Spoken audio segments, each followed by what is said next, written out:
Just taking a moment or two to allow the body to settle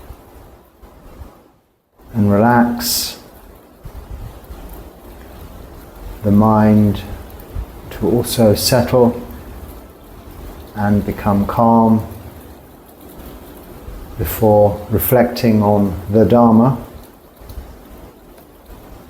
The Dharma being all things, but primarily in this context, reference to the teachings of the Buddha.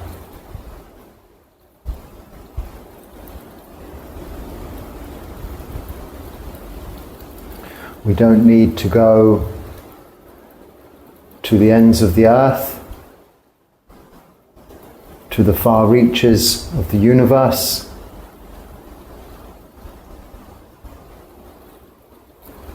to find the answers. We need go no further than the word of the Buddha to see the truth in the Four Noble Truths, that of suffering, the cause of suffering, the end of suffering and the path leading to the end of suffering. And these words of wisdom compassionately shared with us of our teacher, the Buddha, in the Sutta Pitaka, are there for our study, examination and reflection. So when I'm asked to make videos on specific suttas, or recently to upload a video about the Satipatthana Sutta, for example, the four foundations of mindfulness, those are mindfulness of the body, of feelings, of the mind, and of the Dharma, but given some very detailed, expansive explanation in the Satipatthana Sutta, translated these days into very many of our own mother tongues, natural speaking languages, for us to easily understand. I am, of course, by no means qualified to expand upon that. It requires no further explanation. The four foundations of mindfulness are there to be established through the practice, exercise, trial, and experience for ourselves within our practice, within our meditation, within our development of mindfulness throughout all of our daily activities, and the establishment of panya, wisdom, the knowledge or understanding, more appropriately, rather than intellectual gathering and acquisition of information, qualification and detail, but through experience, this feelings as in the four foundations of mindfulness, development of the mind, and really establishment of this quality of panya, wisdom, or understanding, knowing. Because to know is to be able to see clearly these characteristics of existence, impermanence, anicca, all things, all conditioned things are impermanent, all conditioned things are unsatisfactory, and all conditioned things are out of our control. This is the wisdom leading to the greater truth and understanding of right view, the very beginning of the Noble Eightfold Path. And really, as its 8 components, which can be divided into 3 categories of our practice: sila, samadhi, panya, that is moral virtue, meditation and wisdom. This first point, right view of the Noble Eightfold Path, is all of panya, is wisdom. That third category of the practice, sila, samadhi, panya.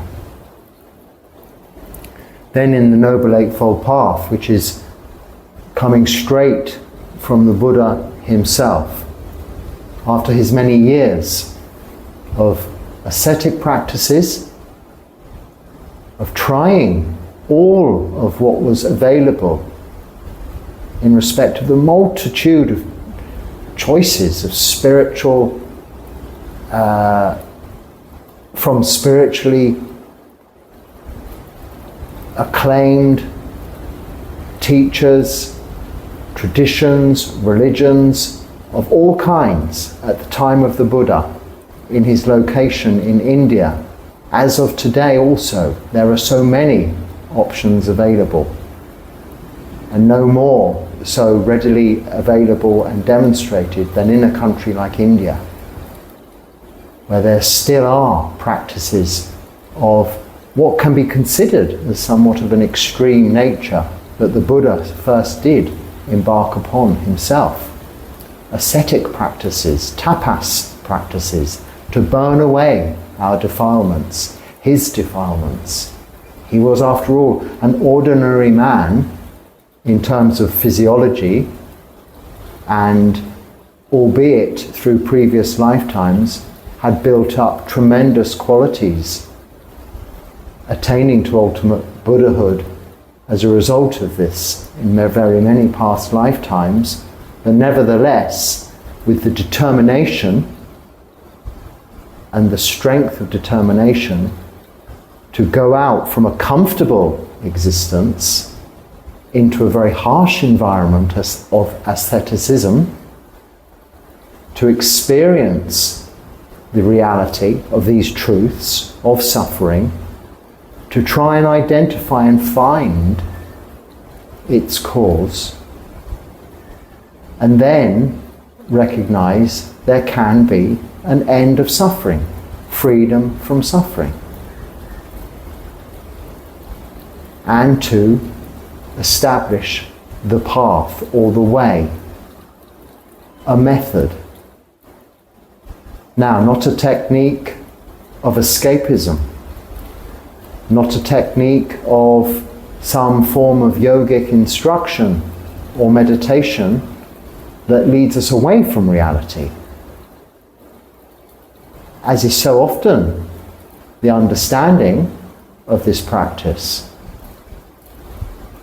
Something that is a form of escapism, something that is a form of equivalent to intoxication,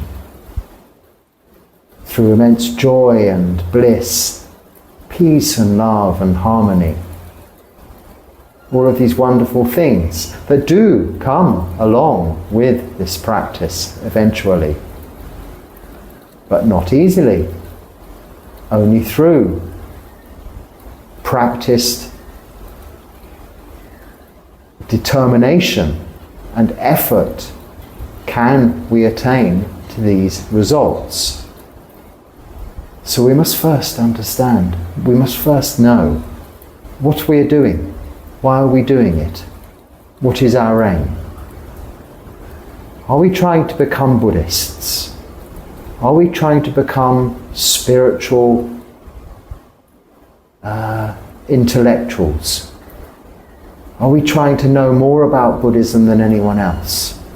Do we want to have a better understanding of this sutta, that sutta, than others that have come before us? Or do we simply want to do what the Buddha did? And that is to become enlightened. What the Buddha wanted. To become free from suffering in this lifetime. To become free from future rebirth into samsara again and again and again. To recognize ignorance, this lack of understanding, is the cause of this rebirth into samsara again and again and again. Like the hamster on the eternal hamster wheel, running and running and running, unable to jump off. However fast, he never gets to the end. Like a treadmill. We have expressions in the West, like the rat race.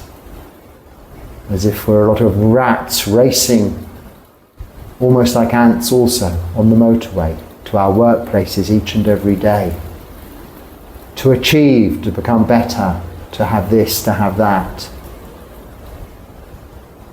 But we should stop and understand what these teachings of our teacher, the Buddha, are saying to us so simply, without us having to get degrees in Abhidharma. It is contained there in the Tritipika. The three baskets, the Vinaya Pitaka, the Sutta Pitaka, the Abhidharma. The Vinaya Pitaka is for monks and for nuns. It is their rules, and it is the stories of how those rules became, how those rules came to be, in order to demonstrate the functionality of our seemingly strict rules that govern the way we live as monks, as nuns, specifically to, in Bhikkhu's case, 227 rules, and Bhikkhunis 311, but they're there as a supportive structure for us to maintain strict moral virtue. So that section is for monks, is for nuns. The Abhidharma, the Buddha taught in the last or second watch of the night, something like that, to the Devas, to those of other realms, of very superior knowledge and abilities to understand. It's the higher Dharma. It really isn't for us mere mortals to try and understand. But it can be of great intellectual expansion and interest, as can many things that are available to us in our lives. One can learn about quantum physics, one can learn about anatomy, the body. One can learn about engineering matters, scientific matters, technological matters, to expand our capabilities within this lifetime. But as we age, as we get sick, as we die, whatever we have learned will come to be useless. Either we're physically unable to carry out the activities we have learned to do, or our mental capacity will reduce to such that we no longer have this information to hand. And if we haven't developed something long-lasting, such as qualities, through the practice, as taught to us by the Buddha, then we have, yes, wasted some time. Now, it doesn't mean we put these other studies, these other interests away and forget about them. It doesn't mean that they're not something we can use and enjoy for practical means, but they are not the means to become free from suffering in this lifetime. If they were the means to become free from suffering in this lifetime, this is what the Buddha would have taught. He wouldn't have taught the Noble Eightfold Path as Sila, Samadhi, Panya, and Panya being right view, as just described. Then, right intention, so the intention that all our actions are good. All of our actions of body, speech and mind intentionally aimed at doing no harm, at maintaining our moral precepts. And speech, the third of the Noble Eightfold Path, right speech.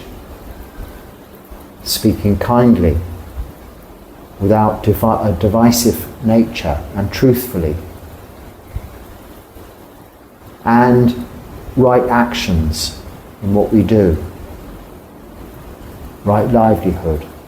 And then in meditation, putting forth effort, determination to practice meditation each and every day. Not occasionally going on a course, or a 3-day course here or a 10-day course there. I did a Vipassana course for 14 days 3 years ago and it changed my life. Are you meditating each and every day? Well, if you're not, it didn't change your life. It changed your life for 14 days 3 years ago. If it changed your life, you'd be meditating every day since then. And some people have, very much so. So that is good. Right effort. Right mindfulness. Now developing this quality of sati, these 4 foundations of mindfulness. In the Anapanasati Sutta, again, I don't make a video just on this to expand upon it, because I cannot. It's been translated into English, my mother tongue, my language that I understand. And the explanation in that, and even the condensed version in the chanting form, in its chanting form, is sufficient for me to understand that just watching the breath is just that. Knowing the breath is long, knowing the breath is short. And even when we break it down into the 16 stages of understanding watching the breath, if read in that context, in your own language of understanding, where it can be absorbed, it requires no further explanation. There it can be applied. There it should be applied to our practice. Put into our arena of our daily activities as something we use as a tool to develop further that wisdom, that understanding. Firstly, we must have moral virtue, keeping those 5 precepts of no killing, stealing, sexual misconduct, lying, or taking of any intoxicants whatsoever that are going to affect our mindfulness. You know, even coffee, if it does affect you in that way, maybe it's to be considered such. Personally, I find coffee, tea, and maybe occasionally in the afternoon a sweet drink to give me some energy, to keep wakefulness about me, especially in this heat where it can become quite difficult to maintain alertness. I don't find they affect my mindfulness, but some they may, so we use our own judgments on this. It is of no use to debate this, but we do not need to even consider debating the use of alcohol or other drugs, intoxicants like marijuana, which do absolutely affect our mindfulness, leading to the breakdown of those other 4 precepts. With that foundation in place, and with this practice, this effort to meditate each and every day for as long as we have time available to us, which is far more than you think, then we start to naturally develop this wisdom, this understanding. We start to naturally develop right view, the beginning of this Noble Eightfold Path, but also the conclusion. Because those 4 aspects of sila and 3 of meditation. Right view, right intention, right speech, right action, right livelihood, right effort, right mindfulness, right meditation or concentration, samadhi, samasati, samasamadhi. It goes in a circle. They lead to right view, panya, wisdom. Sila, samadhi, panya. So many times I repeat this because I think it is more important that we understand that than understanding even the 16 steps of anapanasati. Just know, if you determine to sit each day and just watch breathing, observe breathing, know breathing, know when you're breathing in, the air is a little bit cooler than when you're breathing out. Know it is short, know it is long, know it is deep, know it is shallow. It's enough. Keeping your awareness, your attention on this for a little while is mindfulness of just one meditation object. Ultimately, you will be able to maintain this awareness for a good length of time. And not only will your mind settle and become calm, along with your body settling and becoming relaxed, ultimately the body will become free of irritating feelings, itches, aches and pains, will become less significant.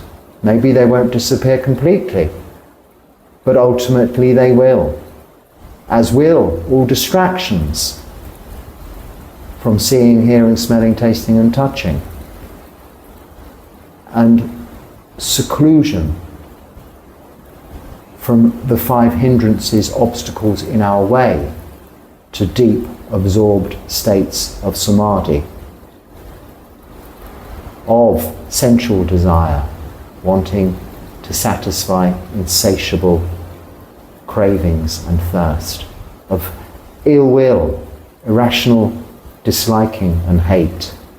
I say irrational because what is there to dislike or hate? All things are impermanent, aren't they? So, don't waste energy disliking something. It won't be there for long. Or it won't be there forever. You will not be there forever. Restlessness and worry is just concerns about the past and the future. The past has gone. No need to even contemplate this. The future hasn't happened and may not happen. So no need to think about that either. And what is there to doubt about the word of the Buddha? Well, is it not true that there is suffering? Of course it's true, there is suffering. All beings are experiencing suffering, even in the most idyllic state. This isn't permanent and therefore unsatisfactory. This is what we describe as dukkha, suffering, unsatisfactoriness.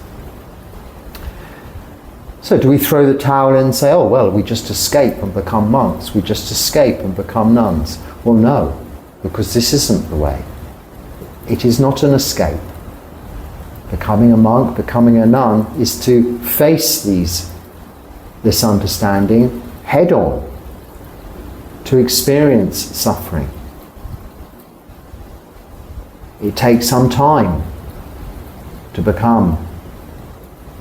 be in a position and to be able to ordain as a monk or a nun. First, we have to practice renunciation. Nekkhamma is the Pali word. It is one of the 10 parami. Now, the 10 parami are not an official Buddhist list, but have become so because they are qualities we develop throughout our lifetimes, which are mentioned over and over again throughout the suttas and have been taken in various schools and traditions and used in lists. And in Theravada, the list of parami are 10, beginning with dana, and then, which is generosity, and so on. I won't go through them now. Nekkhamma is one of those, a quality. The quality of renunciation, which is the basis of letting go, an expression we hear so often. To know and to let go. And, well, one can say that is easier said than done. Well, yes and no. What is it, after all? Letting go. It's not holding on to wrong view. It is accepting, opening yourself up to what is right view. What is wrong view? It is the view that we are this persona, this personality, this self, this important person with these qualifications, living this life. And if anything comes in to affect that, it is a direct attack on this person, this persona. Even illness itself might strike. How dare it? How dare cancer affect me? Of this, why is it happening to me? I've done so much good. I have done so much good. Because it does. We're of the nature to get old, of the nature to get sick, and of the nature to die. This is Dharma also. This is nature. This is the truth. If we continually reflect upon this truth, this understanding becomes that, an understanding. We develop equanimity towards these events as they come in for attack from all directions, whether it be good things that distract us from our practice, things we like the look of, we like the sound of, we like the taste of, the smell of, the feel of, that we want, and draws us away, taking up all of our valuable time, leaving us little time in our busy, busy lives to sit and meditate. Why are you sitting and meditating? It's a waste of time when you could be doing this, you could be doing that. What are you achieving when you're doing this, when you're doing that? This is where reflection is so very important. What have I done today? You may have done a lot of good in the world. You may have done a lot of good for other people, and that is wonderful, and that is developing generosity. You may have kept all of the precepts, sila, another one of the parami. You may have been truthful, which is sila, and also truthful, sachi, truthfulness. The quality of truthfulness. Renounced things. Developed all of this. But also in the parami is samadhi, the ability to focus the mind. To sit and actually not do any of those things for some time. Another quality.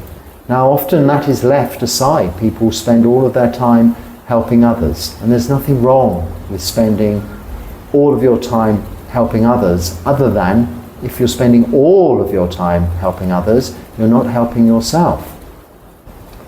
And if you don't help yourself, you will become the responsibility of someone else to help you eventually, through your neglect of yourself, therefore harmfulness towards yourself.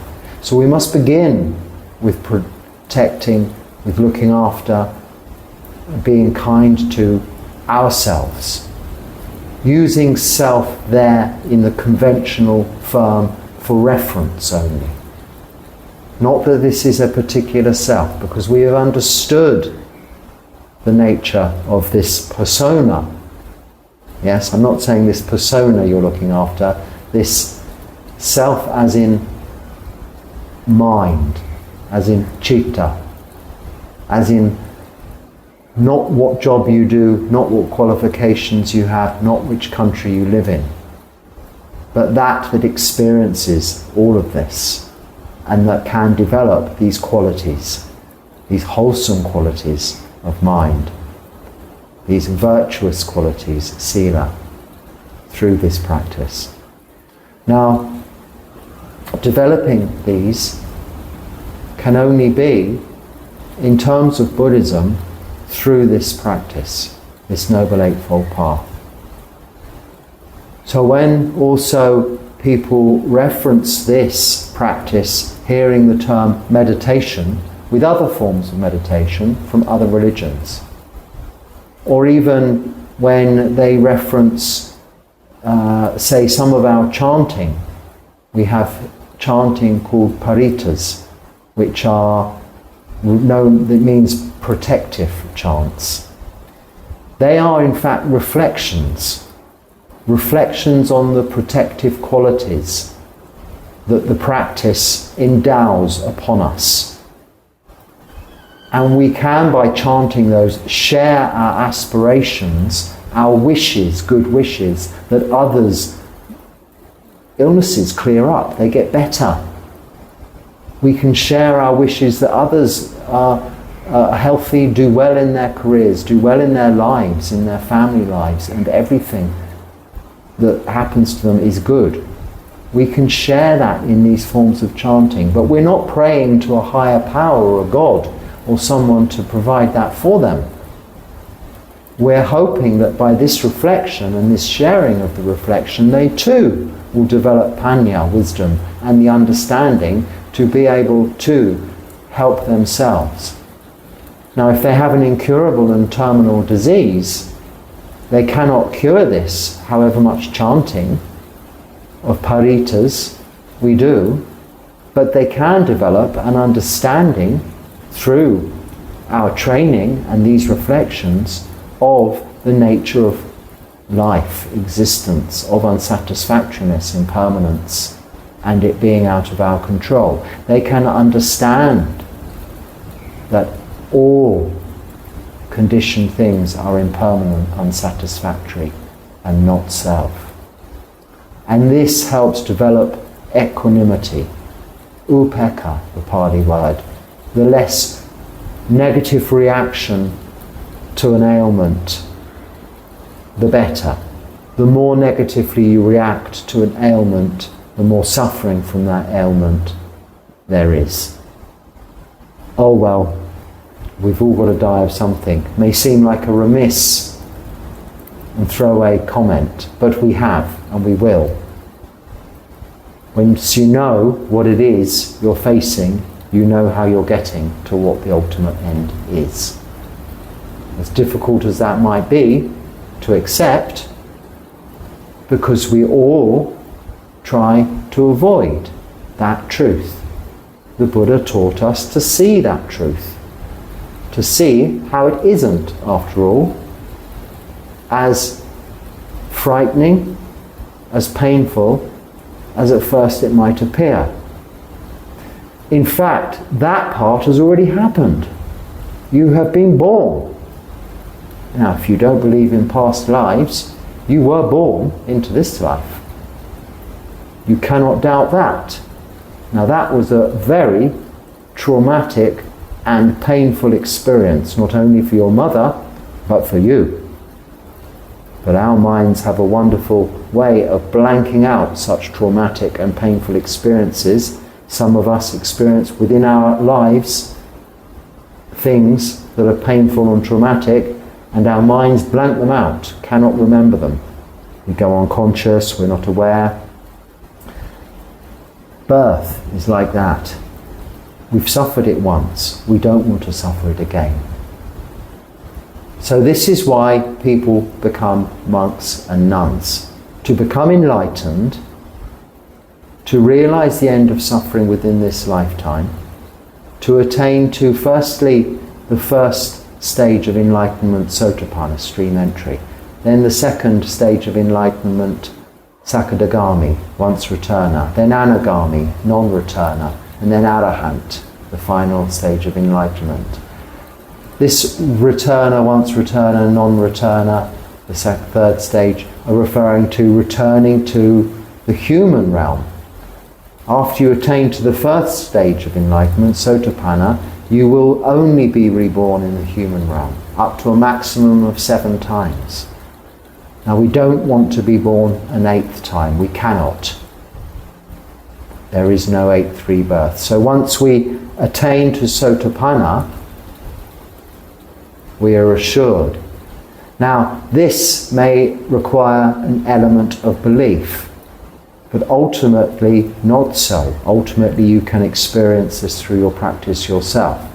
But to attain to Sotapanna, stream entry, one must drop all of this praying and worshipping and expecting miracles from activities of ritual and rites in that form, but understanding all there is to be practiced is offering in terms of the development of good qualities and purity of mind, purity of heart, of reflection, of understanding the qualities of our teacher, the Buddha, the qualities of the Dharma, the teachings, and the Sangha who have continued to pass those down over the millennia that they have, and of ourselves, the natural qualities of ourselves, that we are impermanent, unsatisfactory, and not a self that is of substantial form, mere foam on the water, or writing in water. We're not a permanent fixture. There is nothing here to be reborn. But our intention, our ignorance leads to a rebirth.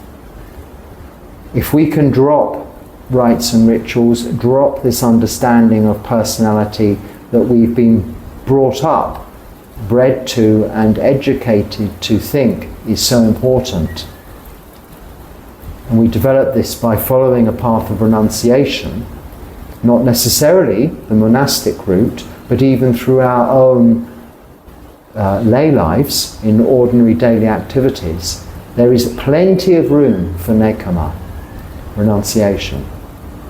By doing this, we can develop this correct view. Sakkaya Ditthi, personality view, has to be removed.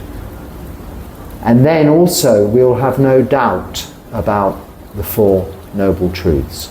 This is the first stage of enlightenment, and the most important. The second and third are a erosion, a reduction of ill will, of sensual desire, and some of the other fetters that tie us to rebirth prior to arahantship, full enlightenment.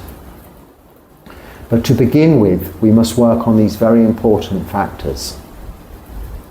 Understanding the Four Noble Truths, so the teachings of the Buddha. Understanding we are not these personalities, that we construct and are conditioned things only also. They are sankhara. This means conditioned things. And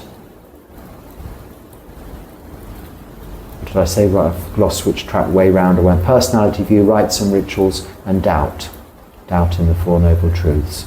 There is suffering, cause of suffering, and the path leading to the end of suffering.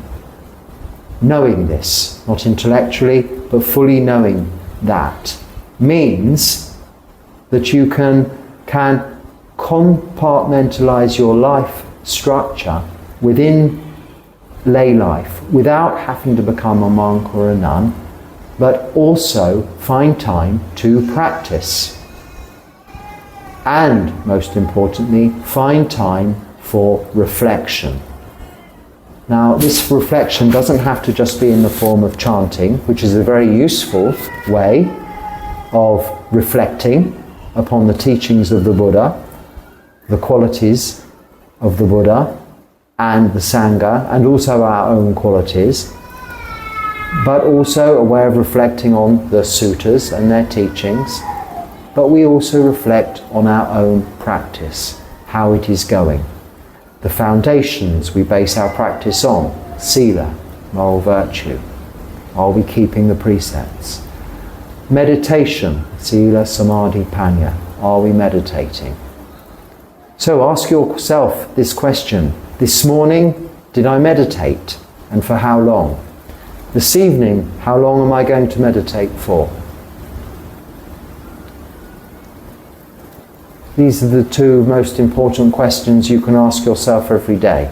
If you're not didn't meditate this morning, then make a determination that you will meditate tomorrow morning. If there's any reason why you can't meditate this evening, well, there is no reason why you can't meditate this evening. Because just before you go to sleep tonight, there is time to meditate, isn't there?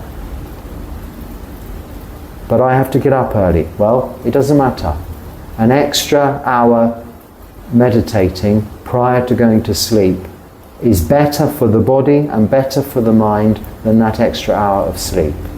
Now, I appreciate if you have a very short time to sleep at night, we need a certain amount of sleep. But most of us have a little bit more than we need. So we must reflect on this each and every day. If you're not meditating, you are not practicing. So it doesn't matter how complicated your question in your email is, or your statement on this subject or statement on another subject, or your comparison to this philosophy or that philosophy, this school of Buddhism, that school of Buddhism, this teacher or that teacher. It doesn't matter. If you're not practicing Sila, Samadhi, Panya, what are you doing? Just comparing everybody else who is practicing Sila, Samadhi, Panya to each other? We must look at our own practice, not others' practices, not even our teacher's practice. Our teacher is the Buddha, and we may have teachers in that lineage of the Buddha whom teach us, whom are alive today and accessible to ask questions of, to guide us, to help us. But even they will say that you refer to the teachings of the Buddha, and those only as to be experienced by yourself. Even as the Buddha said, to be experienced by yourself, not believed of him even, the Buddha, not even to believe the word of the Buddha, but to practice this and try it for yourself and realize for yourself the truth and the understanding, and therefore having no doubt in the word of the Buddha. It isn't to be believed, but to seek actual proof through your own experience, which is not by escapism, not by some magical feeling that is evolved through some meditation technique in order to zone out in some form or experience intense feelings of well-being. These feelings of, we call sukha and piti, mental happiness and physical rapture, will come along in the various stages of samadhi.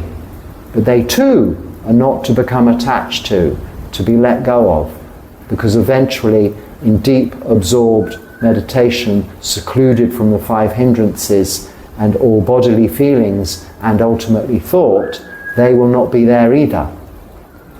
Just pure conscious awareness, openness, spaciousness, freedom from suffering in all of its sense forms and all of its mental forms.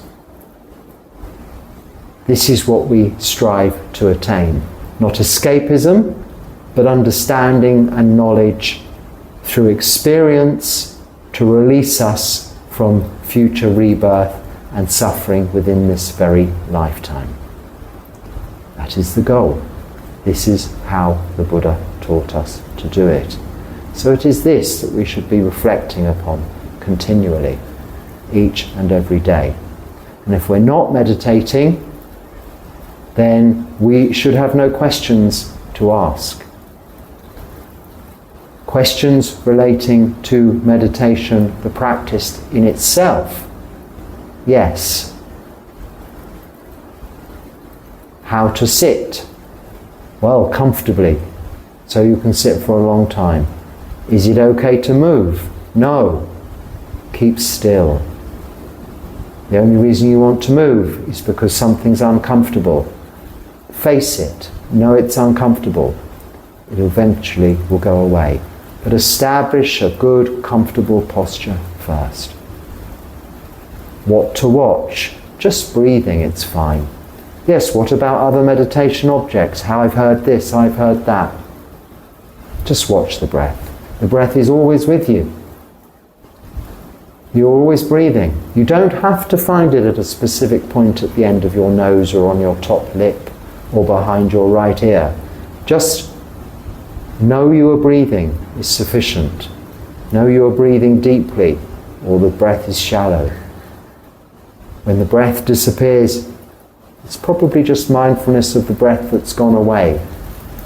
Bring your mindfulness, your attention, your awareness back to the breathing. You're still breathing, otherwise you'd be dead. This is meditation. Just do it. Don't talk about it. You don't need to read any more books about it.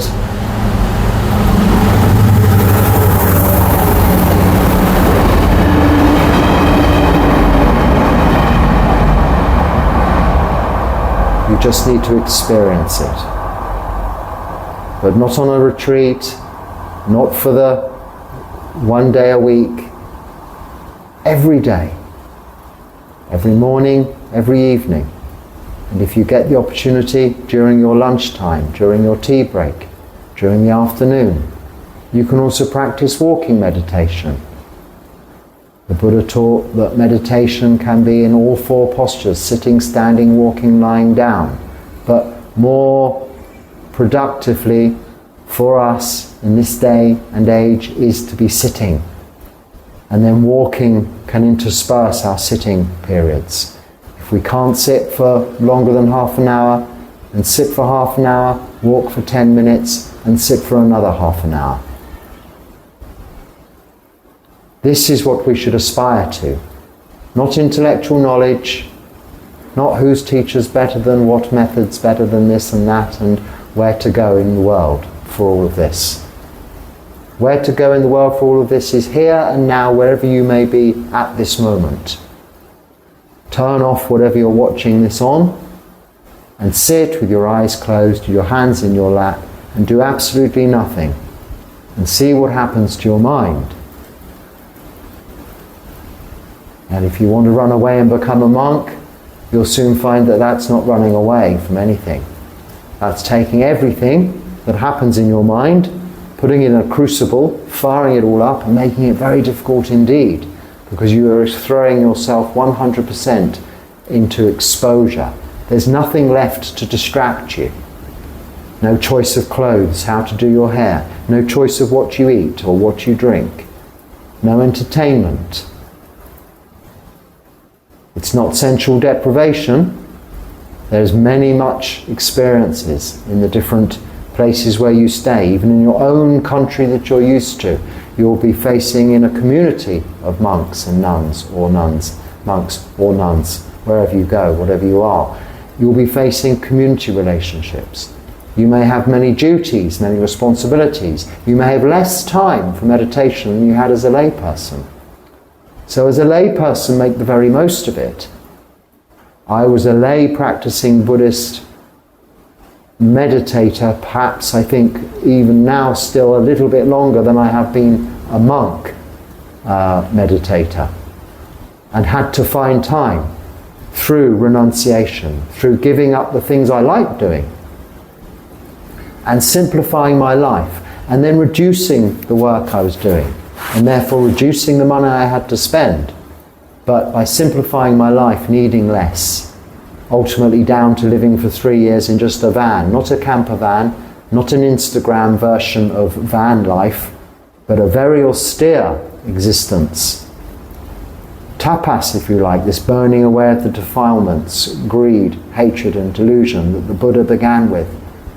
I kind of liked that idea and felt it was necessary in my case, but a bit extreme, and it's not for everybody. But it did work for me. It made it more readily available for me to approach the Sangha for ordination, and to go into that life prepared for not running away or escapism, but for the additional suffering we experience when we do finally renounce. Not trying to put you off that, but trying to make people understand that It is the direct path. And often the direct path to climb a mountain, to use that analogy, is far harder and far steeper than the ziggity-zaggity path or the going around the mountain like this to get to the top. Same goal, same aim, but a different way. So in lay life we have a wonderful opportunity where we have choice, options that do make it more difficult to keep on the path, but through reflection on a daily basis we can do that. So just before your meditation of an evening, reflect, how have I done today? And even if it's just those two questions, have I meditated, have I kept sila? That is enough for your daily reflection. But each and every day, no day can be wasted in this sense. If you want to become free from suffering and free from that traumatic and painful event of rebirth again, even into the human realm, where you will have to be in nappies, where you will have to learn to eat properly, where you will have to learn to communicate, to walk, to stand even first, to walk, to go to school, to go through all of this process of learning and education all over again. Relationships, relationship breakdowns, children, marriages, work life, and ultimately again aging, sickness and death. Is that what you want over and over again, like the hamster on his wheel? Or freedom from that? Freedom from that is truly what we all want, and this is what the Buddha taught us. So I think that's enough for today, and I hope there is something useful in there that you can use in your daily activities. Remember, you can be watching the breath, bringing your awareness always back to that, whatever arises in your mind or physical feelings arise in your body. One deep breath in through your nose, bringing your attention to that, will allay many little trivial misdirections that you might take throughout your day otherwise. Giving a second or two for thought, pause for thought, can make all of the difference. So if it's useful, please use it, and if it's not, just let it go. Don't feel you need to be thinking and debating it over and over in your mind. Refer back to the Buddha, what he taught us, this simple, noble, four noble truths and noble eightfold path. Your answers are all there. Everything you need to know. The practice is in Sila, Samadhi, Panya. So on that point, be happy and stay well, and until next time, Sukhi Hotu.